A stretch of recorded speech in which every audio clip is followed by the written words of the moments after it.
Hey everybody, PJ here, AK4PJ. Going to show an updated version of my homebrew antenna, my HF homebrew. It's 10 through 40. It's gone through a couple of different versions here. This is what I started with. That was in my first one, and this one worked. It's just really hard to tap into it. You can see where I'm like trying to figure out all the tuning, and man, I just went through all kinds. This was definitely an experiment. Then from that one, which here, I'll show you, because you can see, look at all them little pinholes. That's where I was having trouble tuning it. And now I used the one circuit in the ARRL antenna handbook, and the way I ended up doing it, I can show you on this one, is I actually come from the center conductor, come out here, and then I soldered it. I found out where up this coil it changed the inductance, and I soldered it there. So it was a top fed antenna. So I had another pigtail up here that I would come down and I would change the band. So 40 meters was actually up here and 20 was down here. I did that with this one too. This, I took weed eater line, and that's what I've got it separated with. This thing will focus. It's just bare copper 12 gauge wire with weed eater line. Just wrapped around to separate it. I did this one the same way I did this one. It was a top fed too. But then I didn't like this big. This is a 2-inch pipe, so it was about almost 2.5 inches, 2 1/4 diameter. It's supposed to make the cue a little better. I couldn't see no much different. I'd probably have to go up to, you know, probably 4 or 4.5 inches to actually make a big difference on that. So I went back to the 1 1/4 pipe. And this camera, for some reason, does not want to focus like it's supposed to. It's supposed to be a really good camera. There we go, focus. All right. But the top of the coil comes up and is pinned underneath this nut. Focus. All right. And then the whip is 52 inches, 53 inches, something like that. I painted it black. It was steel. It's a steel whip, but I painted it black, so it kind of disappears in the sky and the trees and everything else. I'll try to go through this if this thing will focus and go along with me, because the way I have this one done, this is bottom fed. So now this is 20 meters. Oh, sorry, I'm sorry. This is 40 meters. This is 20. This is 15, and this is 10. And I'll put pictures in and show you what my SWRs are on them. Then I've got this little, I bought some buddy pole connectors. They didn't work real well on the 16 gauge wire. I think they're made for probably about 14 or 16 or something like that. So, but they work, but they're not the greatest. But this little pin that's on the end of this pigtail fits right in one of these little 14 gauge connectors. It just slides right in. So that made me a couple more of those. And then, like I say, that would be 10, and then 20's on the back side. Now, I'll try to say this, and I'm moving the camera around. I don't want to get my tripod out for all this. It's a really, really picky antenna. To tune it, just wrapping this pigtail around it will change where your SWR is. So if you notice on 40, see if I can get it one-handed here. So if I wrap it that way around it, it moves my SWR up the band. If I wrap it the other way around it, it moves it down the band. So what I did is I tuned it with it like this, so I can keep it up against the thing. So I guess if I go, I'm going in the same direction that way as the coil goes. If I go opposite of the coil going down, it changes it.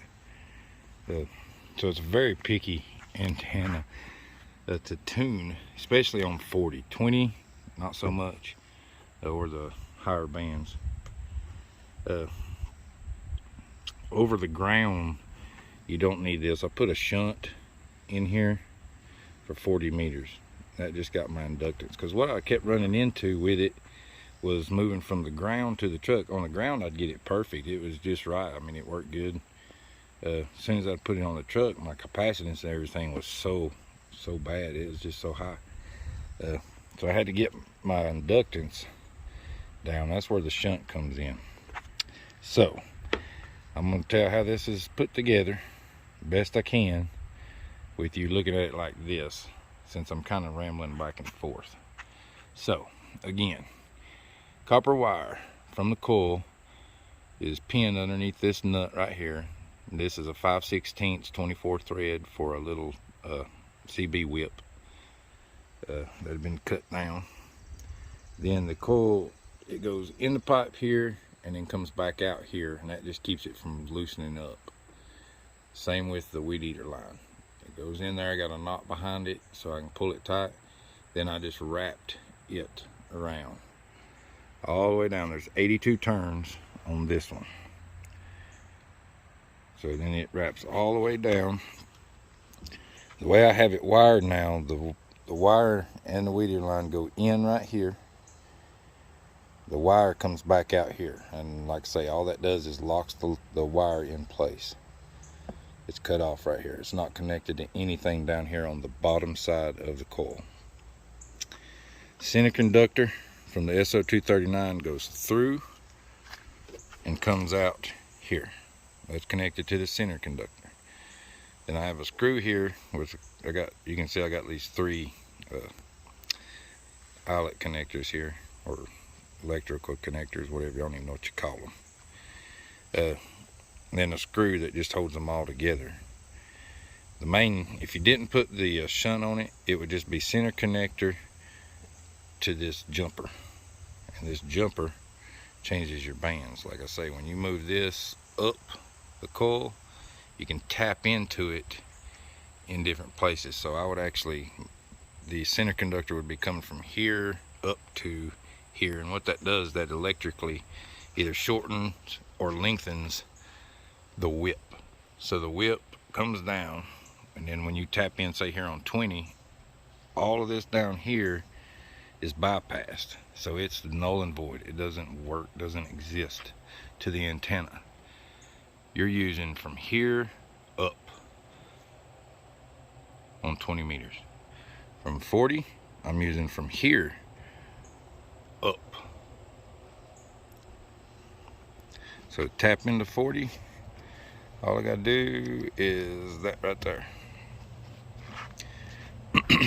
Now, the shunt, I can squeeze this together or I can widen it apart, and that will change my inductance on 40 meters. And the way I tuned it was I went to 40 meters and I tuned it for 40. The other bands, it doesn't affect that much. So I wanted 40 good. So I started on 40. I started with it close together. It's 13 turns. I think they're 1/2 inch coil diameter. But it's from the center conductor here to the ground. And then, I don't know if you can see how I've got the ground, but the ground comes from the bottom of my SO239 down to the nut. And then I have a piece of braid, like flat braid, that goes down into the truck to the frame. The bracket could probably use a little of, because it ain't much, but it's holding it. But you see where the braid goes down and inside there.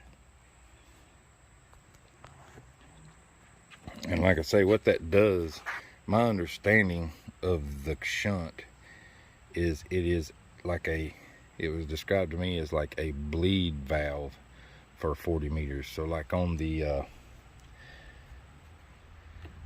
lower bands like that, I guess the inductance gets so high it has to have somewhere to go. So that's what that does, is on 40 meters it will use this. And like I say, I can adjust the inductance by either pinching it together or separating it. So, and you'll see, like I say, I'll put pictures in to show what the SWRs are on this thing. But that's it now. That is the new updated version. Probably the one I'm gonna keep because it's bottom fed. The top fed had like this wire that come down from the top, and it was the same way. If you twisted it or if you didn't pull it out away from it, it would affect the SWR. So I didn't like that because in the wind it would move and it would kind of affect it. It's a real picky antenna. My truck's really messy. So,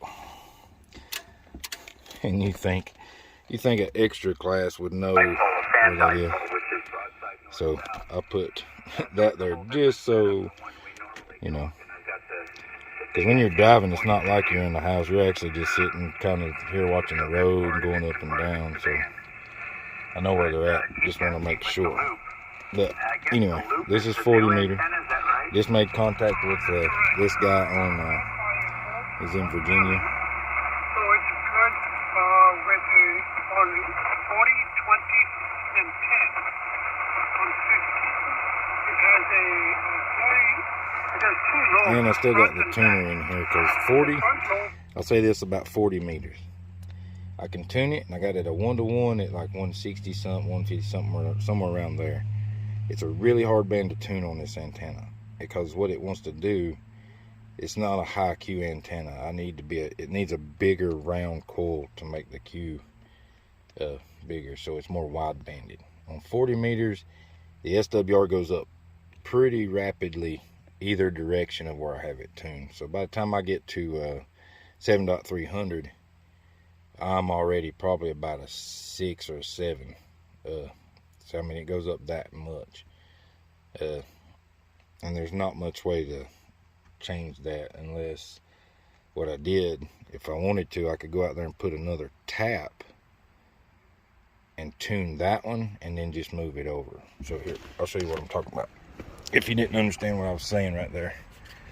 So like right here, I have it tuned for like 7.160 something, I think, maybe. I'd have to wait till I see the pictures again.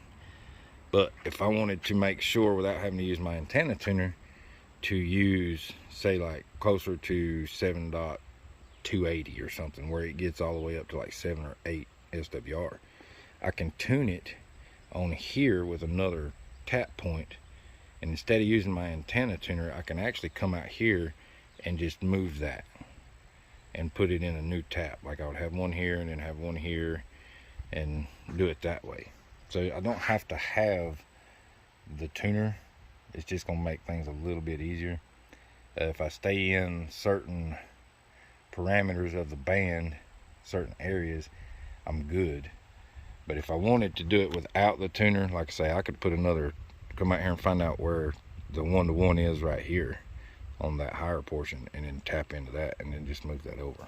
So you can literally just about anywhere you want to. You could do that with any band. 20 is flat nearly all the way across. I don't think it gets over a 1.5 all the way across 20 meters. But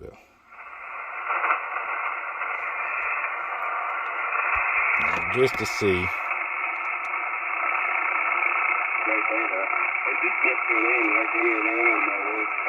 I don't know what that helicopter noise is. I got something around here that's interfering with me. I had it earlier. About drove me crazy. Truck ain't running, so it ain't nothing off the truck. I'm close to the house, so I can back up like 30 feet and it goes away. So something in the house, I don't know what it is, but let's see if we can find somewhere. And I'm gonna do this. Just listen here for just a second. Because what I'm gonna do is actually bypass the tuner. Make sure ain't nobody on here.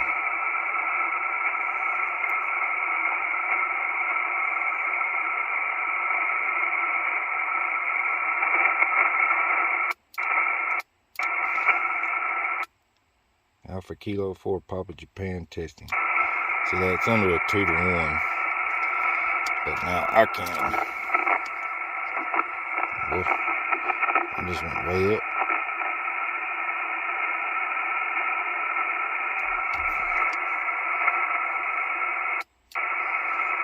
Alpha Kilo 4 Papa Japan.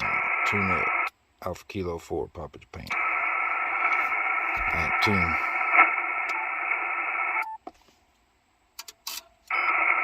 Now let's see what it is. Alpha Kilo 4, Papa Japan. See, so I mean, tuner just helps. Somewhere in this band it's flat. I can't remember where it is. But it's under a 2 all the way across. I'd have to look at my tuner again and see. Or my analyzer.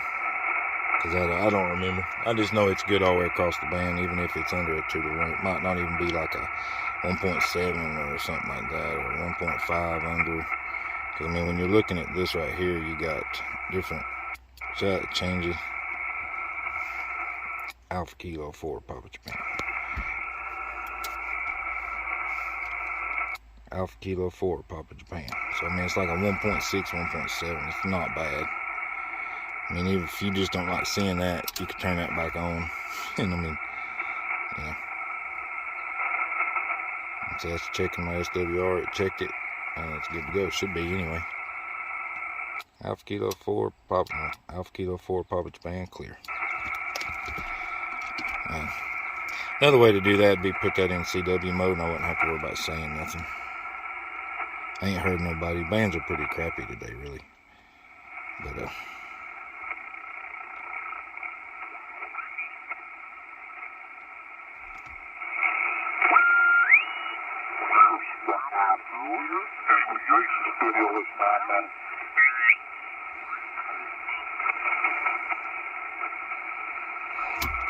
all right. All right, you get the picture. We're going to turn that off. And that's pretty much it. Now what I've got here, I've got my coax running through through the bed, under the toolbox. It goes in through the window.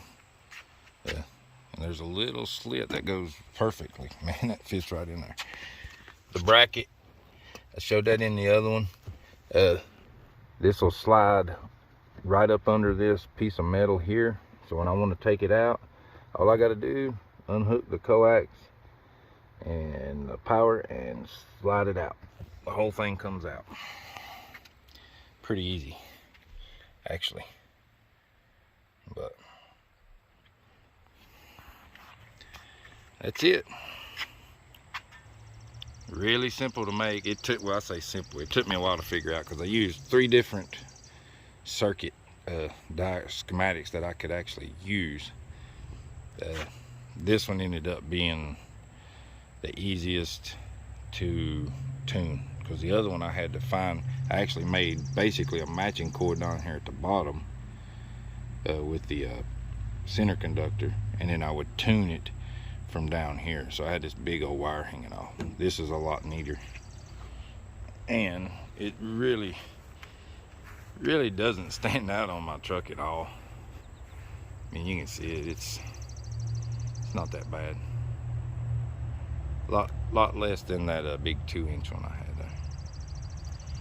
All right, that's it. Basic. If you got any questions though, I'll try to help you out because, like I say, I went through a lot. It's probably been, I have to look see when I did the video, but it's been over a week and a half since I started this, and I went through 3 different ones. This is my favorite one so far. And I talked to Slovenia earlier on 20 meters. I talked to Virginia, so it's working.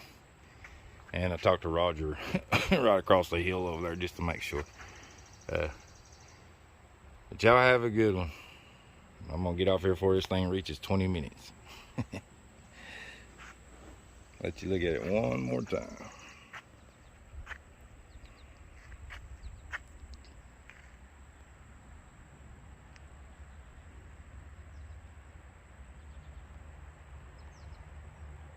All right, 73.